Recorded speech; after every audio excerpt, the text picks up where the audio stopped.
자, 이제 오늘 이제 우리 중개보수 청구권에서부터 하시도록 할게요. 자, 중개보수 청구권은 옆에다가 제목에다가 요렇게 하나만 좀 적어 볼게요. 이 청구권, 이 권리죠. 중개보수 청구권은 이제 권리인데 우리 이제 개업공인중개사가 의뢰인에게 대해서 갖는 일종의 권리입니다. 중개보수 청구권이라면 개공이 의뢰인한테 갖는 권리다. 그래서 이제 그 보수 청구권은 언제 발생하고 언제 행사할 수 있냐 이제 이 얘기인데, 발생은 의뢰가 있으면, 달리 말하면 중개 계약이 체결이 되면 보수 청구권은 자연스럽게 만들어지는데요. 우리 개공은 상인으로서의 지위가 있기 때문에 딱히 유상 무상 이거 언급하지 않아도 당연히 발생합니다. 그러면 어떻게 해야 이제 우리가 보수를 달라고 직접적으로 행사할 수 있을 거냐? 행사 요건은 중개가 완성이 돼야 되고, 이건 이제 같은 말로 거래계약이다 이렇게 얘기를 하죠. 그래서 이 보수 청구권의 발생과 행사 요건을 좀 간단하게 말하면 중개계약과 거래계약이다 이렇게 표현을 할 수 있어요. 다시 말씀드리면, 손님이 이제 들어와서 그 손님에 대해서 물건을 뭐 팔아주거나 사주거나 이렇게 하면 우리가 보수 받을 수 있구나 라고 기억하시면 되겠고, 이게 일종의 권리이기 때문에 때에 따라서 소멸되기도 합니다. 그래서 뭐 개공 또는 고용인의 고의과실로 인한 거래계약이 무효 취소 해제된 경우에는 소멸되는데, 요게 이제 출제가 되게 잘 되는 그런 항목이에요. 지난주에도 한번 말씀드렸던 건데 다시 한번 말씀드리면, 우리 개공이 귀책 사유로 인해서 거래계약이 무효 취소 해제, 그럼 계약 자체가 깨졌다 그러면 우리는 돈을 받을 수 없다는 거죠. 근데 이제 중요하게 생각해 주실 거는, 거래계약의 무효 취소 해제가 개공이 귀책 사유로 되는 경우는 실제 실무적으로 보면 거의 없어요. 그러면 누구의 귀책 사유로 거래계약이 무효 취소 해제되는 경우가 더 많겠어요? 뭐 당사자, 의뢰인. 그러니까 그런 경우는 우리는 받을 수 있다 이렇게 생각하시는 게 맞고, 우리 보수 청구권은 인적 용역의 대가고요. 채권에 해당이 되기 때문에 소멸시효가 있다. 일정한 기간 청구하지 않으면 없어진다 이거죠. 양도가 가능하다, 이전 가능하다는 뜻이겠죠. 예를 들자면, 아버지가 우리 저 개업 공인중개사이셨는데 그 뭐 한 1,000억짜리 빌딩을 중개하셨어요. 그것도 양타로 중개를 하셨는데 너무 이제 흥분한 나머지 이제 혈압 터지셔가지고 돌아가셨다. 그러면 그 자식들이나 배우자가 그거 상속 받는다 아니면 상속 못 받는다? 상속 받는다는 거죠. 거기 양도가 가능하다는 건 이전이 된다는 거니까. 그래서 우리가 그 뭐 등록증, 자격증처럼 일신 전속성이 있는 게 아니라서 상속이 가능하고요. 강제로 빼앗는 것도 가능할 수 있습니다. 압류의 대상이 되기도 하다. 그리고 포기 가능하다. 이건 좀 중요한데, 이것도 전체 채색을 좀 잡아볼게요. 우리 보수 청구권은 포기할 수 있어요. 나의 권리이기 때문에 포기하는 게 가능합니다. 그런데 포기한다고 해서 나의 의무와 책임이 면제되는 것은 아니에요. 내가 이걸 포기하는 것과 의무와 책임을 부담하는 것은 전혀 별개로 이해를 하셔야 된다. 자, 우리가 이제 손님한테 받을 수 있는 게 뭐가 있냐면 두 가지가 있어요. 중개 보수하고 실비라고 하는 것이 있는데, 이거 받으면 이거 못 받는다 그런 개념이 아니라 둘 다를 받을 수 있는 거예요. 그래서 보수의 종류라고 표현을 한 겁니다. 그러면 중개 보수는 원칙적으로 쌍방에게서 받는 거죠. 원칙적으로. 그러니까 매매 계약이다 그러면 누구누구한테 받는 게 원칙이에요. 매도인과 매수인. 그런데 우리가 공동 중개라는 것도 있잖아요. 그죠? 두 명 이상의 개공이 협력하는 경우, 그런 경우에는 양쪽에 받을 수는 없죠. 그래서 원칙이 쌍방수수지 예외는 일방에게 수수하는 경우도 있다. 그리고 이제 지난주 말씀드린 대로 모든 보수는 무엇과 무엇으로 나누냐면 주택과 주택외로 나누는데, 주택은 시도주례로 받을 거고, 주택외는 국토부령으로 받을 거고요.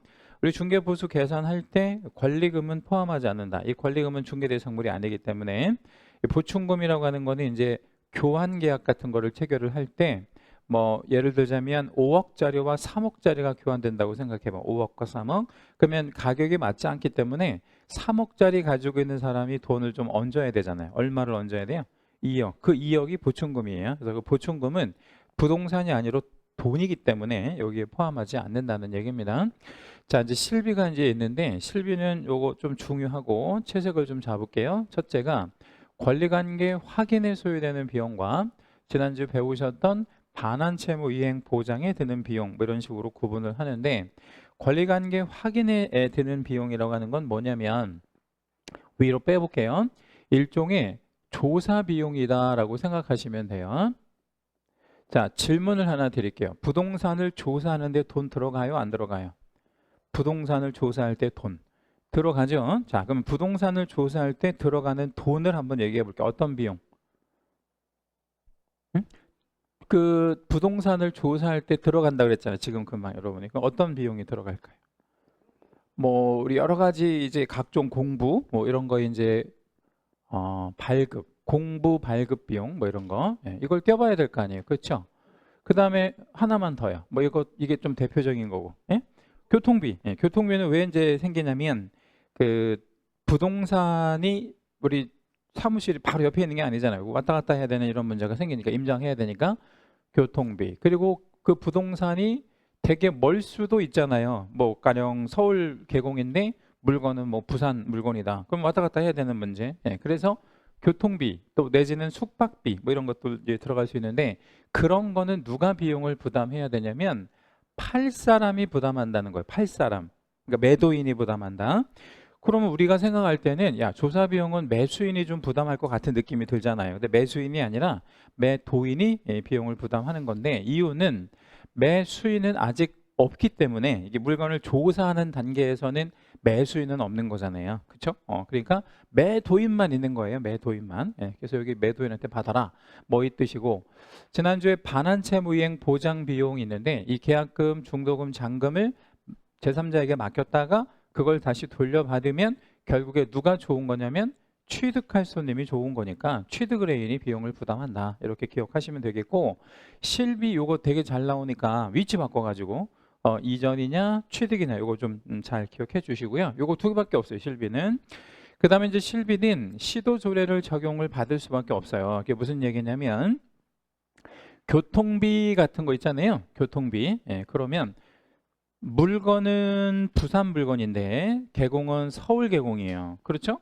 그러면 멀리 왔다 갔다 해야 되니까 당연히 조례는 어디 조례로 적용을 받아야 되겠어요? 그 부산 조례 아니면 서울 조례?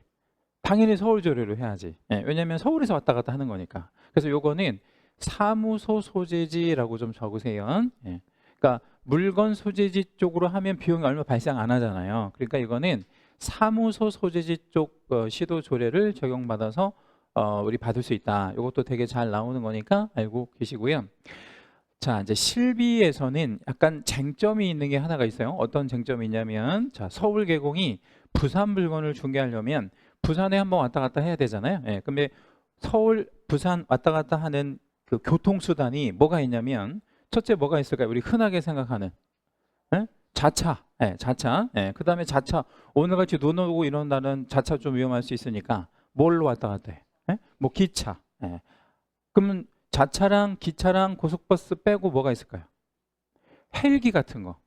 예를 들자면, 근데 헬기를 타고 왔다 갔다 했다고 치고 500만 원 달라고 하면 손님이 이게 되게 뻥치잖아요. 그러니까 사전에 요청, 이 요청이라는 게 뭐냐면 사전에 손님하고 협의가 있어야 된다는 거죠. 내가 헬기 타고 왔다 갔다 하는 거에 대해서 동의하냐 안 하냐 그거를 요청을 해줘야 된다 이거요.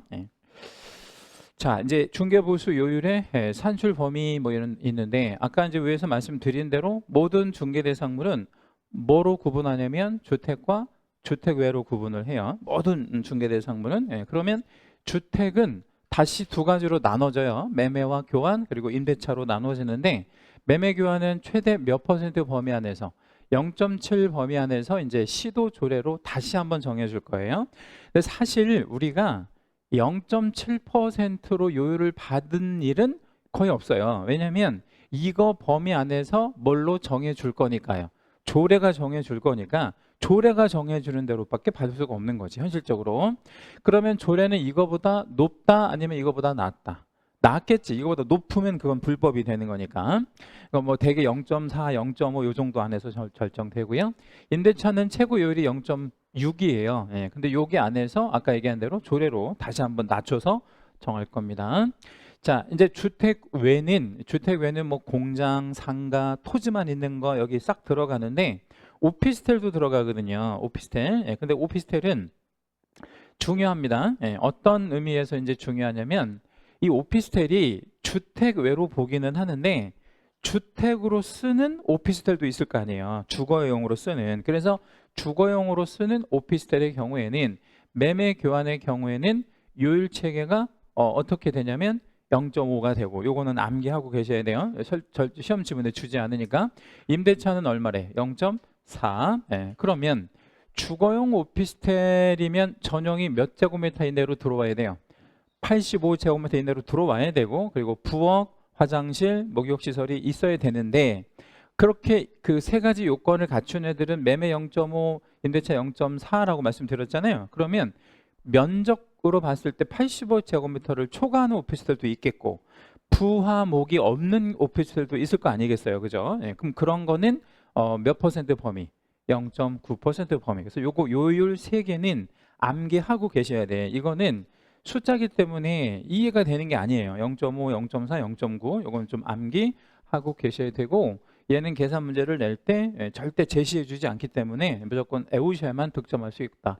다만 요거 주택은 암기할 필요는 없고요. 여기 안에서 조례가 정해줄 거입니다.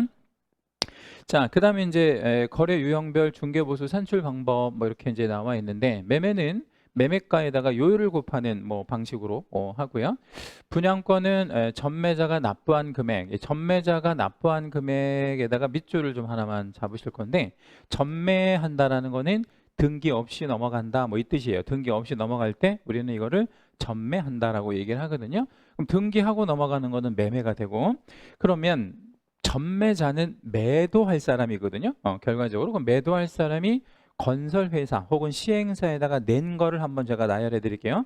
첫째 뭘 냈냐면 계약금 냈겠죠. 네, 그리고 뭘 냈겠어요? 중도금. 근데 여기 등자가 나와 있잖아요. 역방향 화살표 하나만 해주시고, 이 등에는 잔금이 들어간다 아니면 잔금은 안 들어가겠다. 잘 한번 생각해 보세요. 제가 제목에 여기다가 분양권이라고 달아놨잖아요. 그럼 분양권은 잔금을 냈다 아니면 잔금을 내기 전이다. 내기 전. 그래서 분양권이라고 하는 거거든요. 잔금을 냈다? 이건 소유권인 거지. 그래서 여기는 잔금은 절대 포함되면 안 돼요. 그리고 조심하셔야 되고, 잔금은 들어가지 않는다. 그러면 계약금하고 중도금 말고 낼 게 뭐가 있냐? 이런 거 있어요. 옵션 비용 같은 거. 뭐 옵션 비용 예를 좀 들어드리면, 요즘에 이제 아파트를 생각을 해보시면 뭐를 좀 크게 빼는 추세예요. 거실을 좀 엄청 크게 빼잖아요. 거실이 크게 이렇게 설계가 되면 상대적으로 뭐가 적어질 수밖에 없어요. 방들이 적어질 수밖에 없잖아요. 특히 작은 방은 아주 작잖아요. 사람이 이제 누울 수 없을 정도로. 그러다 보니까 작은 방 2개 뭐 하는 옵션, 확장하는 옵션 뭐 이런 거 당연히. 그리고 요즘에는 이제 방마다 뭐 거실 뭐 주방 할 거 없이 뭐가 다 천장에 다 매립돼요. 그 에어컨이 다 매립돼. 그런 옵션 비용 이런 거. 그리고 뭐 그 주방에 뭐 식기세척기라든가 뭐 이런 뭐 가스 오븐 렌즈 같은 거 이런 것들이 이제 다 그 빌트인으로 들어가니까 그런 옵션 비용이 여기에 들어갈 수 있어요. 그거는 낸 거니까. 그리고 여기다가 뭐를 하나 더해 줘야 되냐면 프리미엄. 이 프리미엄을 왜 더해 주냐면 분양권은 장래의 건축물이니까 미래 가치를 좀 포함시키는 거예요. 그러니까 여러분 분양권 이러면 요거 하나만 머릿속에 기억하시면 돼. 다 넣어도 괜찮은데 뭐를 포함하면 안 된다. 잔금은 안 낸 거니까 요것만 하나 조심하시고, 여기다가 요율을 곱하는 방식. 교환은 교환 대상 물건 중 거래 금액이 큰 걸 기준하도록 하고 있습니다. 거래 금액이 큰 걸. 자, 밑에다가 사례 하나만 적어 놓을게요. 자, 5억짜리 상가가 하나가 있고요. 뭐 7억짜리 아파트가 있다고 한번 가정해 볼게요. 이 2개가 교환됩니다. 5억 상가, 7억 아파트가 교환이 된다. 이렇게 한번 생각을 해 볼게요. 그러면 뭐가 거래 금액이 커요? 7억이. 그럼 우리는 이거를 기준으로 해야 되겠죠. 중개 보수 받을 때 얘를 기준으로 양쪽을 받아야 돼. 왜 양쪽을 받냐면 얘는 7억짜리 아파트를 파는 효과가 있고 반대로 얘는 얼마짜리 아파트를 사는 효과가 있어요. 7억짜리 아파트를 사는 효과가 있으니까 둘 다 7억을 기준으로 받는 거예요. 얘한테 7억 기준, 얘한테 5억 기준 이게 아니라 교환은 요걸 기준으로 양쪽을 받는 거예요. 그런데 보수는 뭐가 더 많을 것 같아요? 그냥 상식적으로 생각해서. 얘가 더 보수가 많아요? 아니면 얘가 더 보수가 많아요? 얘가 왜 보수가 더 많을까요? 얘는 요율이 0.9까지 가거든, 상가니까. 예, 그래서 얘를 만약에 기준한다면 보수는 얘가 더 많다. 한자로 이게 많을 따져 쓴 거예요. 얘가 보수가 많을 수밖에 없지. 근데 우리는 많은 거를 기준으로 받으면 된다, 안 된다? 안 된다는 거예요. 그럼 뭘 기준으로?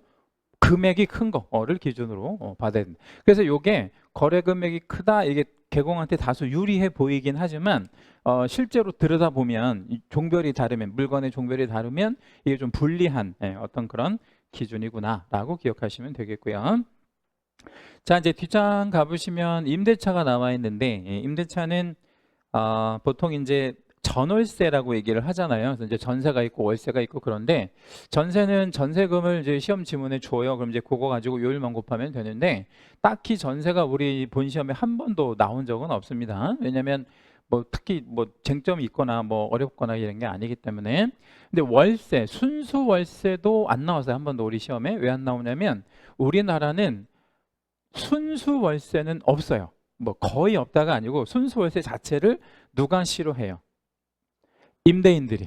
보증금을 조금 걸고 뭐 좋아하잖아요. 그래서 그걸 뭐라고 하냐면 보증부 월세, 뭐 같은 말로 반전세 뭐 이렇게 얘기를 하죠.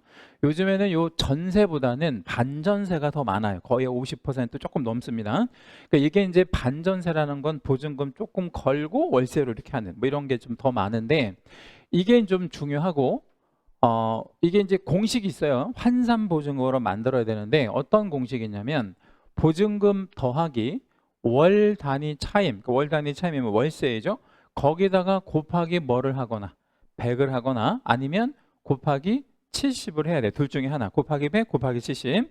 근데 언제는 100, 언제는 70을 할 거냐? 이게 기준이 있어요. 그 기준이 환산 보증금이 5천만 원 이상이면 곱하기 100이고, 환산 보증금이 5천만 원 이상의 반대가 뭐예요? 미만이면 곱하기 75로 간다고. 자, 그러면 just 5천이면, 정확히 5천이면 100으로 가야 돼요? 아니면 70으로 가야 돼요? 그때는 100으로 가야 되네요. 정확히 5천이면. 그래서 얘를 하나만 여기다 적어볼까요? 자, 보증금 2천에 월세가 20만 원이다 라고 한번 가정해 볼게요. 2천에 20. 그러면 이걸 환산보증금화 시켜야 될 거 아니에요. 그죠? 환산보증금화. 그러면 식이 어떻게 된다? 대괄호 한번 열고 보증금 2천에 여기 보증금을 더해 주는 거예요. 더하기 소괄호 열고 월이 얼마라 그랬어요? 20만 곱하기 일단 100을 한번 해볼게요. 암산으로 해도 되는데 또 실수할 수 있으니까. 우리가 한 문제를 실수하면 당락이 여러분 결정될 수 있다, 아니면 없다? 있다. 그래서 한 문제 복수 정답 해주거나 한 문제 모두 정답 해주면 보통 한 2,000에서 3,000명씩 늘어나거든요. 그러니까 한 문제가 그만큼 중요한 거예요. 그러니까 이거는 실수하지 않으려고 이렇게 한번 해보도록 할게요. 곱하기 100을 먼저 해보면 이게 얼마냐면 20만 원이 100개 있으면 이게 얼마예요? 2천만 원이거든. 그럼 이걸 더하면 얼마가 돼요? 4천. 그럼 4천이면 얼마에 들어가는 거예요? 5천 미만에 들어가잖아. 5천 미만. 4천이면 5천 미만이고, 5천 미만이면 아까 어떻게 한다 그랬어? 곱하기 70으로 간다 그랬잖아요. 여기다 이제 식을 수정해서 70만 해주면 되는 거죠. 이렇게. 그쵸? 그러면 이제 정리하면, 간단히 정리하면 27에 14에다가 3,400만 원이 환산 보증금이 되겠죠. 최종적으로. 여기다가 이제 요율만 곱하면 돼요. 요율은 이제 뭐 주택에 따라 다르고 상가에 따르고 따라서 다르다 뭐 이렇게 이제 보시면 되는데, 조금 이따가 이제 계산 문제 하나 풀어 드릴게요. 최종 환산은 3,400이다. 이렇게 보시면 돼요. 우리가 이제 본시험 당일날, 그러니까 이런 거 그냥 암산하면 될 거 아니에요. 이렇게 이제 생각할 수 있는데, 본시험 당일날 암산 있죠. 암산. 우리가 이제 계산하는 거 머릿속으로. 암산이 잘 되겠다, 아니면 안 되겠다. 암산이 잘 안 되는 게 아니고 전혀 안 됩니다. 전혀 안 되고, 그동안 공부했던 게 생각이 많이 안 날 수 있다는 얘기죠. 예, 그래서 이런 것들은 확실히 짚고 넘어가는 게 좋죠. 자, 판례 제가 몇 개 좀 읽어봐 드릴게요. 1번. 개공은 뭐임이 명백하다라고 써 있어요. 상인임이 명백하대요. 네, 그래서 특별히 약정이 없다 해도 우리 그 당연한 보수 청구권, 예, 그래서 상당한 보수를 청구할 수 있다. 그건 왜 그런 거냐면 우리가 상인이라서 그런 거죠. 자, 두 번째는 매도인을 위하여 상대방을 소개하는 등 노력을 했어요. 그러니까 그 손님을 소개해 줬는데 개공이 알선한 상대가 아닌 제3의 인물과 거래를 했대요. 그러니까 알선한 상대가 아닌 제3의 인물과 거래를 했다. 그러면 내가 손님을 이렇게 붙여준 게 아니잖아요. 결과적으로는. 그러면 무슨 관계가 인정되지 않으므로, 인과관계가 인정되지 않으므로, 결과적으로는 개공이 해준 게 아무것도 없잖아요. 예. 그렇다면 이 보수 청구권은 인정된다 아니면 인정되지 않는다. 인정되지 않는다라는 거죠. 뭔가 해주고 돈을 받아야 되는 거죠. 그런데 이거랑 약간 좀 다른 실무적인 예를 좀 들어봐 드릴게요. 내가 상대방을 붙여줬어. 소개를 해줬는데 손님들끼리 계약서를 쓴 거예요. 누구를 배제하고 이제 개공을 배제하고 그러면 보수 받을 수 있고 없고 그건 있고 우리가 인과관계가 있으니까. 그래서 이거는 그 계약서 작성에 참여하지 못한 경우와 아니면 뭐 어떤 인과관계가 없는 사람들끼리 거래한 경우는 조금 다르다. 3. 중개의 완료를 조건으로 상당한 보수에 지급받기로 하는 내용의 계약에 있어서 완료 이전의 계약이 해지되면이라고 했는데 여기서 계약이 해지됐다 해서 이 계약이 무슨 계약이냐면 중개계약을 얘기하는 거예요. 네, 중개계약. 무슨 얘기냐면 손님이 집을 팔아달라고 내놨거든요. 그러면 그거를 접수하면 무슨 계약이 체결이 된 거예요? 중개계약이. 근데 어느 날 손님이 나 이거 안 팔을래요? 할 수 있다? 없다? 있다. 그건 손님 마음이니까. 그래서 중개계약 자체가 해지가 되면 보수 청구권은 당연히 상실한다. 그렇죠. 손님이 안 팔겠다는 거니까. 네, 그 얘기예요. 중개계약이 해지가 되면 보수 청구권은 상실한다. 자, 그 다음에 4번은 일단 별을 하나만 좀 잡으시고 채색도 좀 잡을게요. 권리금 수수하도록 중개한 것은 이라고 했는데 일단 권리금은 결론만 말씀을 드리면 얘는 중개 대상물이다, 중개 대상물이 아니다. 이건 중개 대상물이 아니에요. 그럼 권리금은 뭐냐? 무형의 가치예요. 무형의 가치. 그러니까 뭐 예를 들자면 여기 노원구에서 제일 유명한 짬뽕집이 있다고 생각해봐요. 그러면 그 짬뽕집에 뭐 이제 그 권리금이 한 5억 정도 된대. 그러면 그 부동산 외적인 권리금이 그러면 짬뽕집의 권리금 5억은 어디서 발생하나 한번 맞춰보세요. 여기서 제일 장사가 잘 노원구에서 1등하는 짬뽕집이 있는데 그게 거래가 되는데 뭐 매매가 되든 임대차 뭐 임차권의 양도가 되든 권리금을 5억 받기로 했어요. 그럼 그 권리금 5억이 부동산 외적으로 발생한 거예요. 그럼 어디서 발생하게 된다 생각해 보세요. 레시피. 뭔 레시피? 짬뽕 뭐? 그 국물 아니면 면발? 예?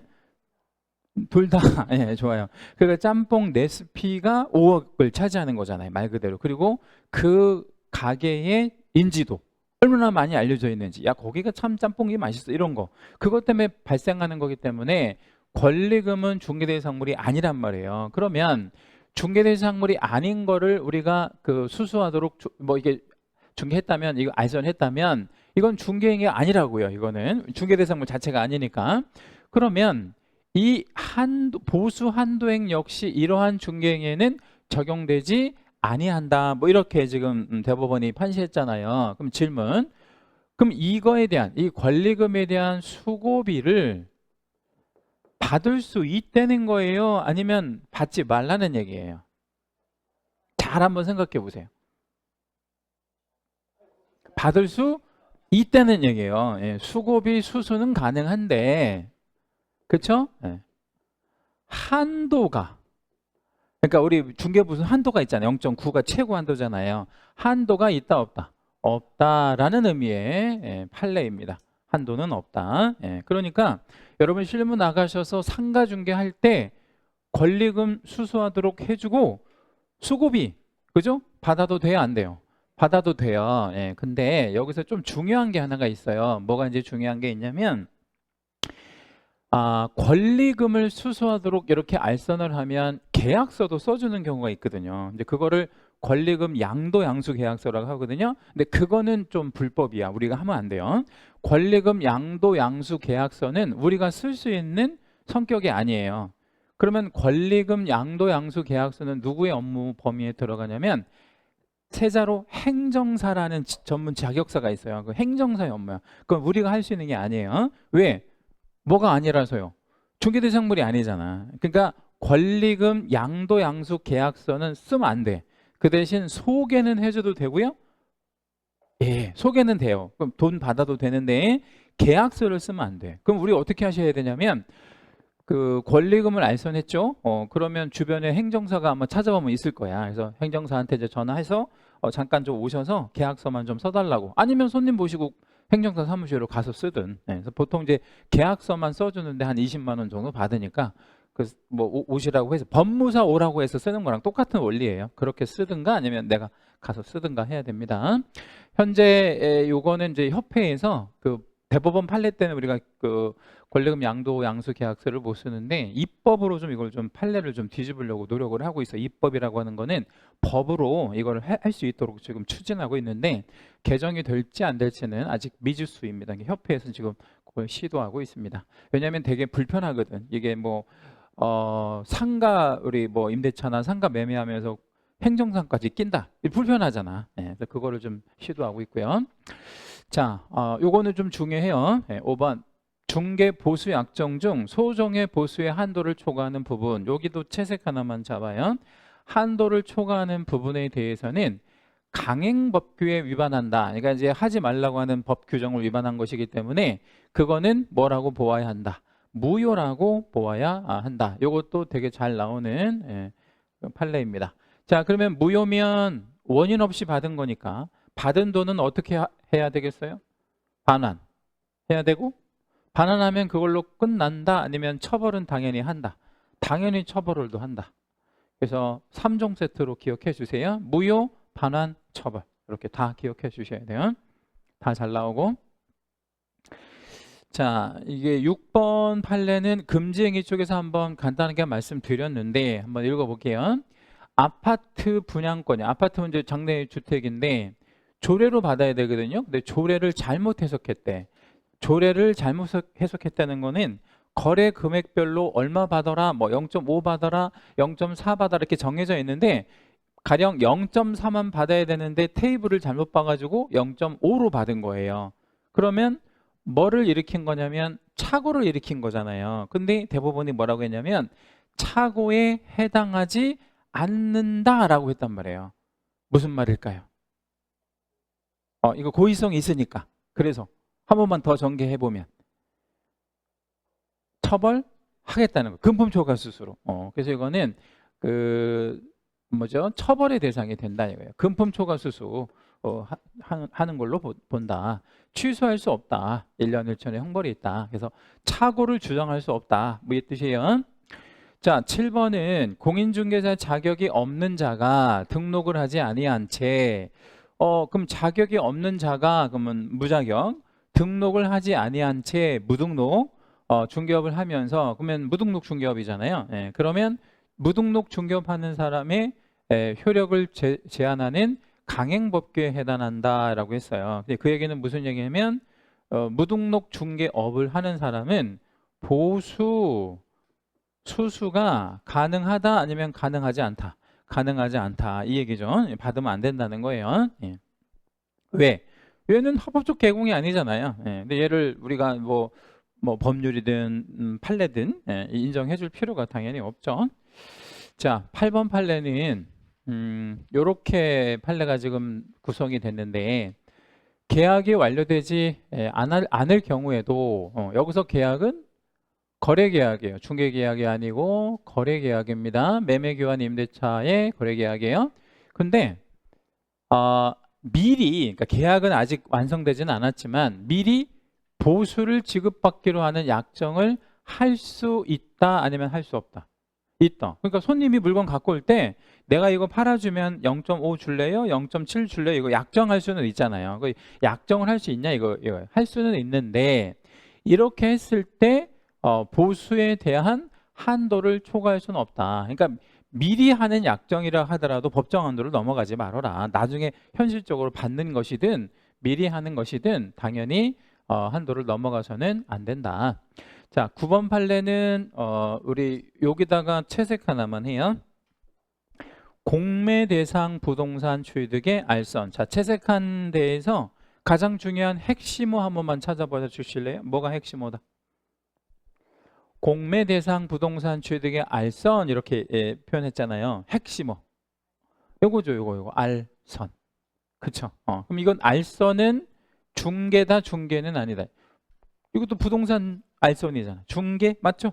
그래서 여기는 뭐라고 하는 거예요? 중개보수 제한 규정이 적용된다라는 거예요. 그러니까 공매 대상 부동산 취득의 알선 행위만큼은 중개 행위로 보고 중개보수로 받아야 된다. 다만 대리를 하게 되면 대리, 대리 아시잖아요, 대리.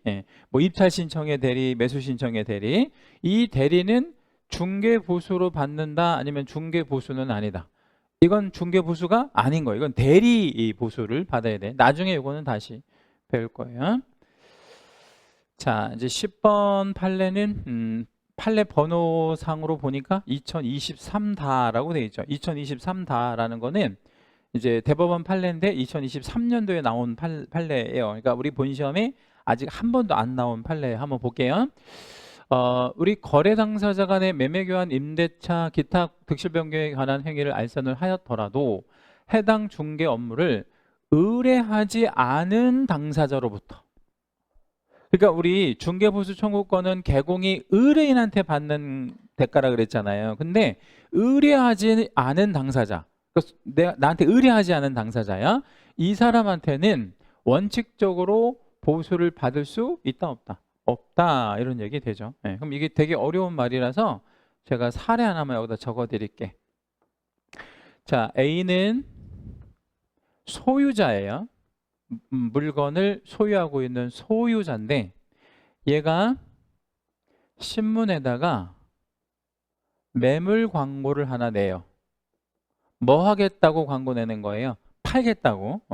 근데 개공이 한 명 있었어요. 근데 이걸 본 거야. 광고를 본 거예요, 광고를.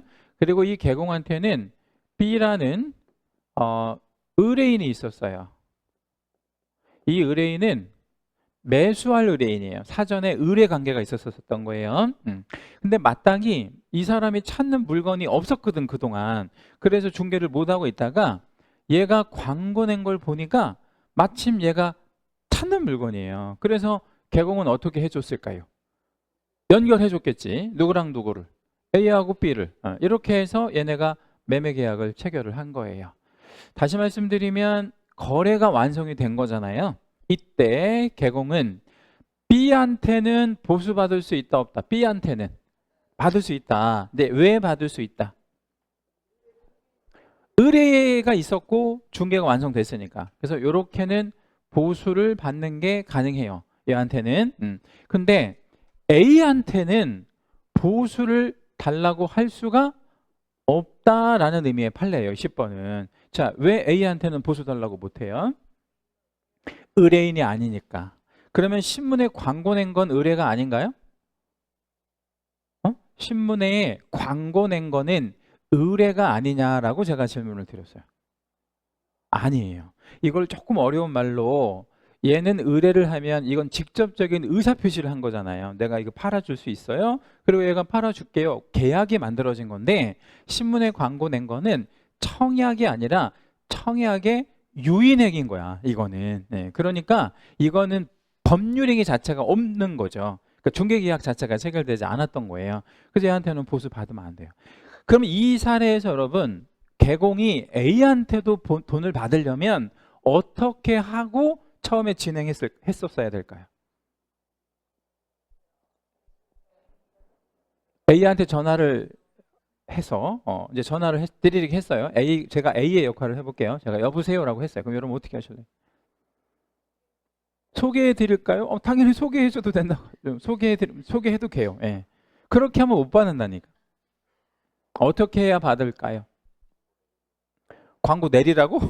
광고를 왜 내려? 얘가 광고를 돈 들여서 했는데. 중개해도 되냐고? 중개해도 된다고. 근데 그렇게 해서 못 받는다니까. 여기 보면 이런 말이 나오잖아요. 별도의 지급 약정이 없는 한. 에? 그러니까 뭐라고 해야 돼? 본질을 얘기해야지. 그냥 직격대로. 돈 줄 거냐고. 나 신분이 개공인데 이거 손님이 있어서 알선하면 돈 줄 거냐고. 그러면 손님이 그럼 당연히 드릴게요. 이렇게 의사를 끌어내고 진행하면 받는다 이거야. 그게 없으면 못 받는다. 이해됐죠? 예, 그렇게 정리하시면 됩니다. 그래서 항상 손님들한테는, 그러니까 이 의뢰를 한 손님한테는 상관이 없는데 뭐 이렇게 광고 낸 손님한테는 그걸 꼭 물어보고 진행해야 돼요. 돈 줄 거냐 말 거냐. 그리고 그거는 녹취를 꼭 해 놓으셔야 돼. 나중에 또 이 손님은 엉뚱한 소리를 할 수 있거든. 내가 돈 언제 준다냐고 했냐 뭐 이렇게. 그래서 나중에 이제 여러분 현업을 하시게 되면 그걸 그 핸드폰의 설정을 모든 전화는 다 뭐 하는 걸로요? 녹음하는 걸로 이렇게 해놓으시는 게 좋아요. 자, 1번 중개보수에 관한 설명으로 틀린 것. 중개보수는 거래를 완성한 개공에게 의뢰인이 지불하는 보수의 성격이다. 예, 맞아요. 의뢰인이 개공한테 주는 거 맞고, 이 의뢰를 받지 않은 상태에서 바로 위에서 판례 보셨던 거, 일방적으로 거래를 체결했다 하더라도 원칙적으로 보수 청구권은 발생하지 않는다. 3. 거래 당사자 간의 보수 부담에 관하여 별도로 정하지 아니하면 보수는 쌍방이 각각 부담한다. 쌍방이 각각 부담하는 거 원칙. 자, 화살표 한번 해주시고, 단 합의하에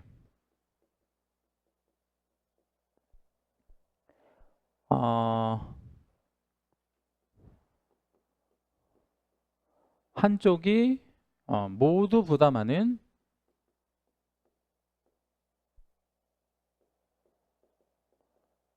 합의가 가능합니다. 이 무슨 얘기냐면요, 매매 계약을 하면서 약간 싸게 팔았어요. 그거를 매수인도 알아.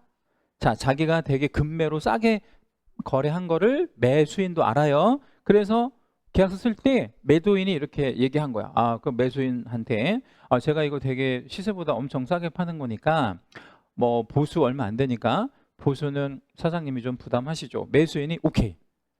이렇게 하면 양쪽 거 모두 부담할 수 있다 없다? 있다. 이건 합의로 결정하면 되는데 이게 없으면 쌍방이 각각 부담하는 게 맞고, 자, 의뢰를 함에 있어서 보수 액수에 관한 약정을 구체적으로 하지 않았다 하더라도 보수 청구권은 인정된다 아니면 인정되지 않는다? 인정된다. 아까 왜 인정된다 그랬어요? 우리가 상인이라서 그런다 그랬죠. 상인. 5번. 개공이 거래계약서를 작성하지 못하였다. 여기다 밑줄 한 번만 잡으세요. 자, 작성을 못한 거예요? 안 한 거예요? 응? 안 했어요? 못했어요? 못한 거지. 그러니까 하고 싶은데 못한 거예요. 왜 못했냐면 아까 얘기한 대로 개공을 배제시킨 거지. 그런데 우리 개공의 중개행위가 거래 성립에 결정적인 기여를 하였다라는 거예요. 이게 이제 인과관계가 있다고 보는 거죠. 이러면 보수 청구권은 행사할 수 있다 없다? 있다. 이거는 우리 안 한 게 아니고 못한 거니까 이렇게 이제 이해하시면 되겠고요. 자, 2번은 중개보수에 관한 설명으로 틀린 거. 중개보수는 주택과 주택 외로 구분하여, 여기다 채색 하나만 잡을게요. 다른 기준을 적용하고 있다. 어떤 다른 기준을 적용하고 있냐면, 주택은 뭘로 받고? 시도조례. 다른 기준이잖아요, 전혀. 그죠? 그 다음에 주택외는 뭘로 받고? 국토부령으로 받고. 전혀 다른 기준을 갖고 있습니다. 1번 맞고 2번. 주택의 경우에는 주택 안에서도 내용에 따라 매매교환과 임대차 등으로 구분하는데, 매매교환은 최고 얼마까지? 주택 매매교환 0.7, 임대차는 0.6이라는 기준을, 다른 기준을 갖고 있고, 3. 주택 소재지와 사무소 소재지가 서로 다를 때는 이때 중개보수는 주택 주택 소재지를 관할하는 아니에요. 주택 소재지 아니고 사무소 소재지를 관할하는 이렇게 들어가야 됩니다. 4. 교환의 경우에는 뭐가 큰 걸 기준한다 그랬죠? 거래 금액이 큰 걸 기준합니다. 자, 5번은 그 밑줄을 한번 잡고 번호 한번 매길게요. 첫째, 동일한 중개 대상물. 두 번째는 동일 당사자. 세 번째는 매매를 포함한 둘 이상의 거래가 3번. 그리고 마지막 네 번째가 동일 기회에 1, 2, 3, 4. 자, 요거는 바로 옆에다가 사례 하나만 적어 놓을게요. 개공이 있고요. 매매 계약을 하나를 알선을 했는데 매도인과 매수인이 있습니다. 요렇게 이제 매매 계약을 얘네 둘이 지금 하고 있는 과정인데 우리 마케팅 격언 중에요. 모든 마케팅의 시작은 물건을 팔 때부터 해라라는 격언이 있어요. 이게 무슨 얘기냐면 영업하는 사람의 기본 마인드는 물건을 팔면 내 끝난 거 아니야 이렇게 생각하지 말고 물건을 팔 때부터 또 다른 마케팅을 해라 이렇게 마케팅 격언이란 말이에요. 그러면 개공은 매도인이 물건을 팔았잖아요. 그럼 또 다른 마케팅을 시작하는 거야. 뭐라고 시작을 하냐면 손님 집을 지금 파셨는데 파시고 어디로 가실 거예요? 에? 그럼 이 사람은 집을 팔았으니까 뭔가 집을 사거나 얻거나 해야 될 수요가 있잖아요. 그럼 이 사람이 뭐라고 하냐면 이 동네에서 집 하나 더 살려고요. 다른 집 살려고요. 그러면 뭐라고 하면 되겠어? 내가 사드릴게요. 라든가 아니면 다른 뭐 부산으로 가서 집 살려고요. 그럼 내가 부산에 집 알아봐 드릴게요. 내가 부산 집 알아봐 줘도 돼, 안 돼? 되는 거죠. 그런 시작을 해야 되는데 얘한테 물어봤더니 매도가 뭐라고 하냐면 그냥 저가 이 동네 좋아서 이 동네에서 새 살려고요. 새 살려고 한대. 그래서 이제 매수인한테 물어봤어요. 뭐라고 물어봤을까요? 집 사셨는데 뭐 하실 거예요? 라고 물어봤더니 얘가 뭐래? 새 논대요. 그러면 뭐라고 하면 되겠어? 둘이 그냥 임대차 하라고. 그랬더니 좋대. 임차. 얘도 좋대요. 임대. 그러면 무슨 계약도 같이 체결할 수 있어요? 임대차. 그러면 이 조건에 지금 네 가지 조건에 들어 만나 볼게요. 첫째, 물건이 동일해요. 예, 물건 하나밖에 없잖아. 당사자 동일하잖아요. 동일한 당사자. 그리고 뭐를 포함해서 2개 이상의 거래가 있었어요. 매매하고 임대차가 같이 있었고, 그리고 제일 중요한 건 뭐예요? 동시에, 동일 기회라는 건 동시에 이렇게 했대요. 이렇게 하면 우리 이제 사자성어로 이런 걸 뭐라 그러죠? 일타쌍피는 고스톱 용어고 일석이조라고 하죠. 일석이조. 일타쌍피도 맞는 말이긴 해요. 근데 이게 법적으로 보면 어부지리로 하나 한 거잖아요. 그러면 이거는 받아라, 받지 말아라.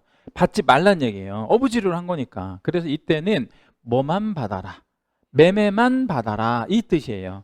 그럼 이 5번 조항은 우리 개공한테 유리 아니면 불리? 이건 불리한 거야. 우리한테 유리하지 않다라는 거 기억해 주시면 됩니다. 자, 그 다음에 이제 계산 문제를 좀 한번 보는데 3번 문제는 주택임대차 사례에서 의뢰인들로부터, 여기 의뢰인들로부터라고 하는 거는 쌍방 양쪽에서 받는 뭐 이런 거를 얘기하는 건데 최고 한도액은 얼마냐 해놓고 시도 조례는 대체적으로 주는데 국토부령이 정하는 범위와 동일하다고 본다 이랬어요. 자, 우리 앞에 친구 앞장으로 잠깐만 넘겨봐요. 한 장만 더. 거기가 몇 페이지죠? 117페이지 좀 잠깐만 봐주실래요? 117페이지. 거기 상단에 보면 그 국토부령 박스 있죠, 맨 위에. 거기에서 요거를 한 번만 찾아봐 주세요. 1600에 20만 원이면 5천 미만에 들어가는 구간이 임대차 5천 미만의 구간이 얼마인가 한번 찾아봐 주세요. 20만 원? 한도액 말고 그 요율이 0.5%. 자, 이제 칠판 한번 봐볼게요. 자, 이거는 이제 어떻게 계산하냐면 이 국토부령과 동일하다고 했으니까 1600에다가 대가로 플러스 소가로 월 20만 곱하기 일단 100을 해봐야 된다 그랬죠? 해보면 얼마가 나오냐면 3600. 3600이면 얼마가 안 되는 거예요? 5천 안 돼요. 그러면 어떻게 식을 70으로 수정. 예, 그러면 이렇게 하면 27에 14 얘랑 더하면 얼마가 돼요? 정확히 3천만 원이 나오잖아요. 여기다가 아까 요율을 얼마라 그랬죠? 0.5 한도 20만 원. 예, 그럼 얼마예요? 15만 원. 근데 여기다가 곱하기 2를 또 하셔야 돼? 왜 2를 하셔야 되냐면 양쪽 거니까. 그 양쪽 거면 얼마? 30만 원. 자, 여기서 제가 중요한 얘기를 좀 해드릴 건데 한도가 20만 원이라 그랬잖아요. 한도가. 그럼 한도 20만 원은 여기에 적용 아니면 여기에 적용? 응? 여기에 적용하는 거야.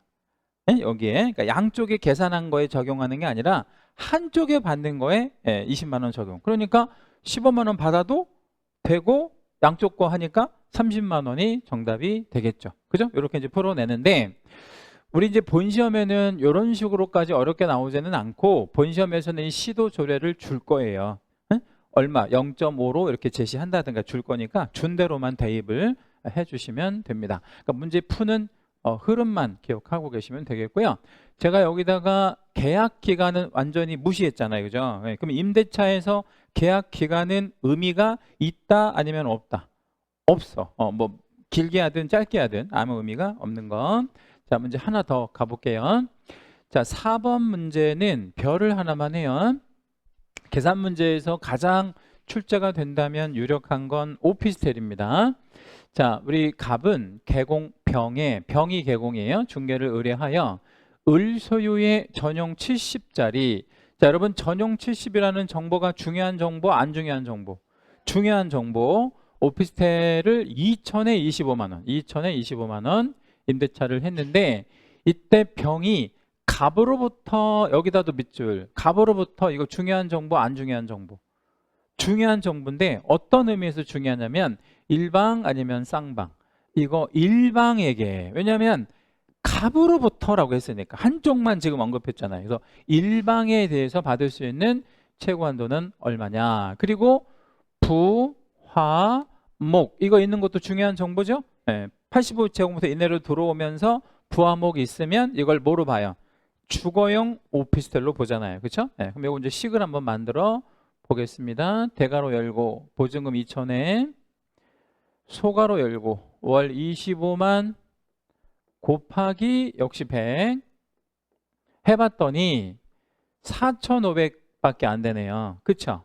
그럼 4,500이면 식 얼마로 수정해야 돼? 70으로 수정을 해줘야 됩니다.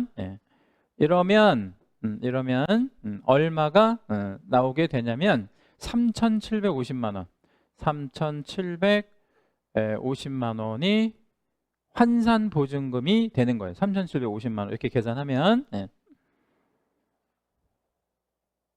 그렇죠? 여기다가 이제 요율을 곱해야 되는데 이 문제에서는 요율이 없잖아요. 요율이 없잖아. 그러면 외워야 되는 거야.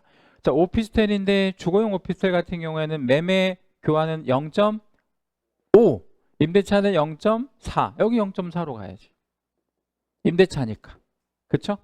그래서 3,750만 원 곱하기 0.4 하면 15만 원.